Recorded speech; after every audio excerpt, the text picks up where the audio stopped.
પણ આપના માધ્યમ દ્વારા જાણવા મળેલું છે કે સિવિલ હોસ્પિટલની અંદર જે કચરા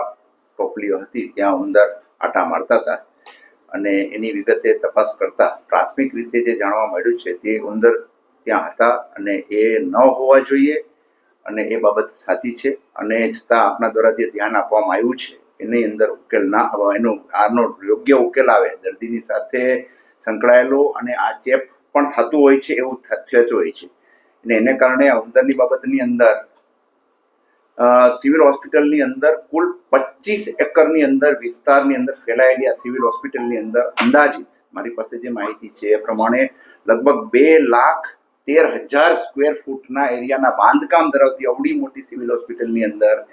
આ ઓપીડી વિભાગની અંદર અથવા તો હોસ્પિટલના કચરા પેટી પાસે જે ઉંદરડા જોવા મળ્યા છે અને એ બાબતને અમે ખૂબ ગંભીરતાથી લીધી છે અને એ સાથે પણ જે આનો ઉંદર અને બીજા જંતુઓ જે ના આવે એના માટેનો કોન્ટ્રાક્ટ છે એ લગભગ આગામી દિવસોની અંદર જ એ ફરી શરૂ થઈ જવાના છે એટલે આવતા દિવસોની અંદર આ નહીં થાય કેમ કે એક આખી વ્યવસ્થિત કોન્ટ્રાક્ટ મળી જશે. અત્યારે થોડો લેપ્સ રહ્યું છે, ઉંદર રહ્યો છે, એ બાબત ગંભીર જ છે ને અમારા ધ્યાનમાં આવી છે અને ફરીથી ન થાય એનો અમે પ્રયત્ન કરશું એવું અમને. ભૂતકાળની અંદર શ્વાનનો વિડીયો આ પ્રકારે વાયરલ થયો તો હવે ઉંદરનો સવાલ એ છે કે જો મીડિયાના ધ્યાનમાં આવતો હોય વિડીયો વાયરલ થાય પછી તો કામગીરી થાય છે પરંતુ એ હદ સુધી શું કામ વસ્તુ જાય છે કે લોકો બહાર જે મીડિયા સુધી વાત પહોંચી જાય એટલે નહીં એ તમારી વાત સાથે સંપૂર્ણ સહમત છું પરંતુ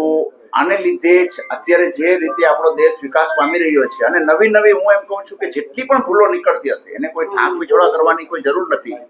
જેટલી પણ વસ્તુ અનેક વસ્તુઓ છે તમે તમારી ફરજ રૂપે જે વસ્તુમાં ધ્યાનમાં દોરીએ છે અને એનો સુધારો થતો જાય છે. ઘણી જ બધી વસ્તુઓ એક સાથે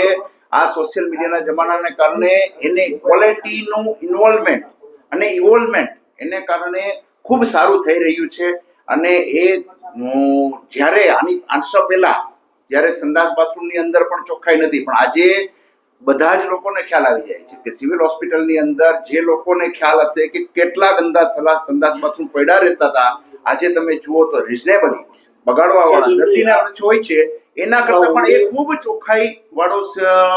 પણ ઇમ્પ્રુવમેન્ટ થઈ રહ્યું છે. એટલે શ્વાનની બાબત આવી, શ્વાનની બાબતમાં ખૂબ જ સંવેદનશીલતા આવી ગઈ છે અને આ બાબતની અંદર ઉંદરડાની બાબતની અંદર પણ જો આવ્યું છે એનો પણ યોગ્ય થોડાક વખતની અંદર જ એનો નિકાલ આવી જશે. કોન્ટ્રાક્ટ પૂરો થઈ ગયો છે સાહેબ એટલે આવું થયું છે. આજે મારી પાસે એ કોન્ટ્રાક્ટ શરૂ થવાનો છે એની માહિતી અત્યારે મારી પાસે અત્યાર સુધી સાહેબ કેવી રીતના ઉંદરડાનો નિકાલ કેવી રીતના? હા એ મારી પાસે એની માહિતી અત્યારે નથી. ઓકે આવતા